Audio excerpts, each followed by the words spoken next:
बिस्मिल्लाहिर्रहमानिर्रहीम। हमारी फिराज बख्ती है कि इस वक्त हम अल्लाह के वलियों का दीदार कर रहे हैं।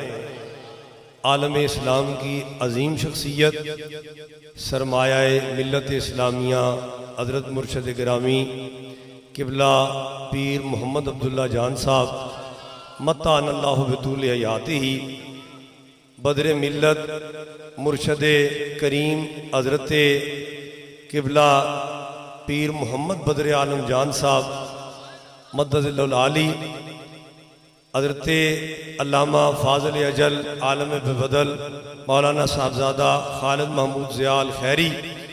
मैं अभी अल्लामा ज़ियाद साहब से ये अर्ज़ कर रहा था कि माशाअल्लाह नज़र पड़ती है तो मेरा ये तख़य्युल कहता है, यूँ महसूस होता है यहाँ कोई बंदा नशे में मस्त लस्त नहीं है। जिधर नज़र जाती है अल्लाह और उसके महबूब के इश्क में अल्लाह के वलियों का दीदार कर रहे हैं। हज़रत गिरामी आज की ये महफिल अहले बैत अतहार की अज़मत व शान के लिए मुनक़िद है। इमाम हसन हो, इमाम हुसैन हो, उनकी शान क्या ये कम है कि वो जनती जवानों के सरदार हैं। और सैयदना अबू बकर ने सिद्दीक अर्ज़ कुना है, या रसूल अल्लाह मेरे माँ बाप आप पे कुर्बान। हज़रत फ़ारूक आज़म अर्ज़ करते हैं, या रसूल अल्लाह मेरे माँ बाप आप पे कुर्बान। हज़रत उस्मान गनी भी यही कहते हैं, दीगर सहाबा। लेकिन हज़रत हसन हुसैन वो हैं, नबी पाक फरमाते हैं, ए हसन हुसैन मुझ मोहम्मद के माँ बाप तुम पे कुर्बान। और हज़रत मुहतरम जहाँ तक हज़रत मौला अली की बात और हज़रत सैयदा तैयबा फ़ातिमा ज़हरा सलामुल्लाह अलैहा की बात, जन्नत में अब्दुल्ला इब्न अब्बास फरमाते हैं कि रोशनी नबूदार होगी।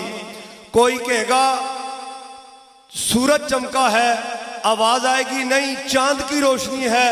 फिर आवाज़ आएगी अल्लाह की तरफ से, ना सूरज चमका है ना चांद की रोशनी है, ये अली और फातिमा मुस्कराए हैं, उनकी मुस्कराहट की रोशनी है। तो मैं ये बात किए बगैर नहीं रह सकता।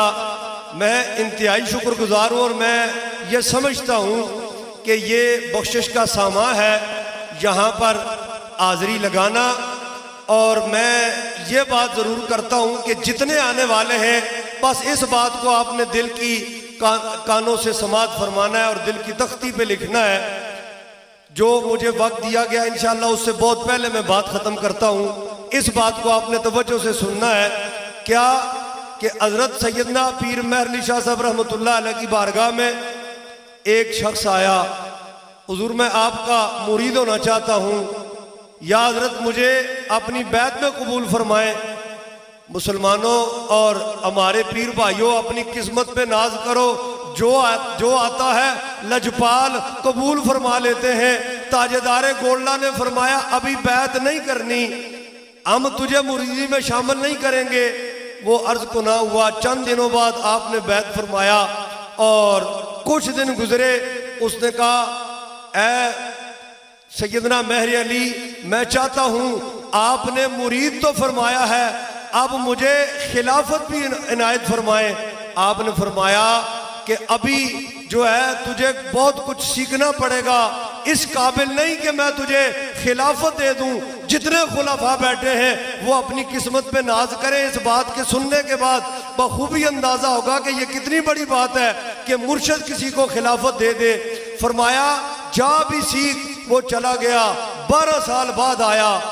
गोल्ला शरीफ में जब आया, ताजेदारे गोल्ला की नजर पड़ी, कहा फलां पहले तू कहता था, अब आ मेहर अली तुझे खिलाफत देता है। वो रो पड़ा, कदमों में गिरा, अर्ज कुना हुआ, ऐ मुर्शद गिरामी मैं खिलाफत मांग रहा था लेकिन अब खिलाफत नहीं चाहिए। फरमाया तू 12 साल तक सीखता रहा। फरमाया मैंने यही सीखा है कि किबला आपका मुरीद होना ही काफी है, खिलाफत तो बहुत बड़ी बात है। अल्लाह ताला हमें इन अल्लाह के वलियों के साथ तल्लुक़ कायम रखने की तौफीक अता फरमाए। वमा अलैना।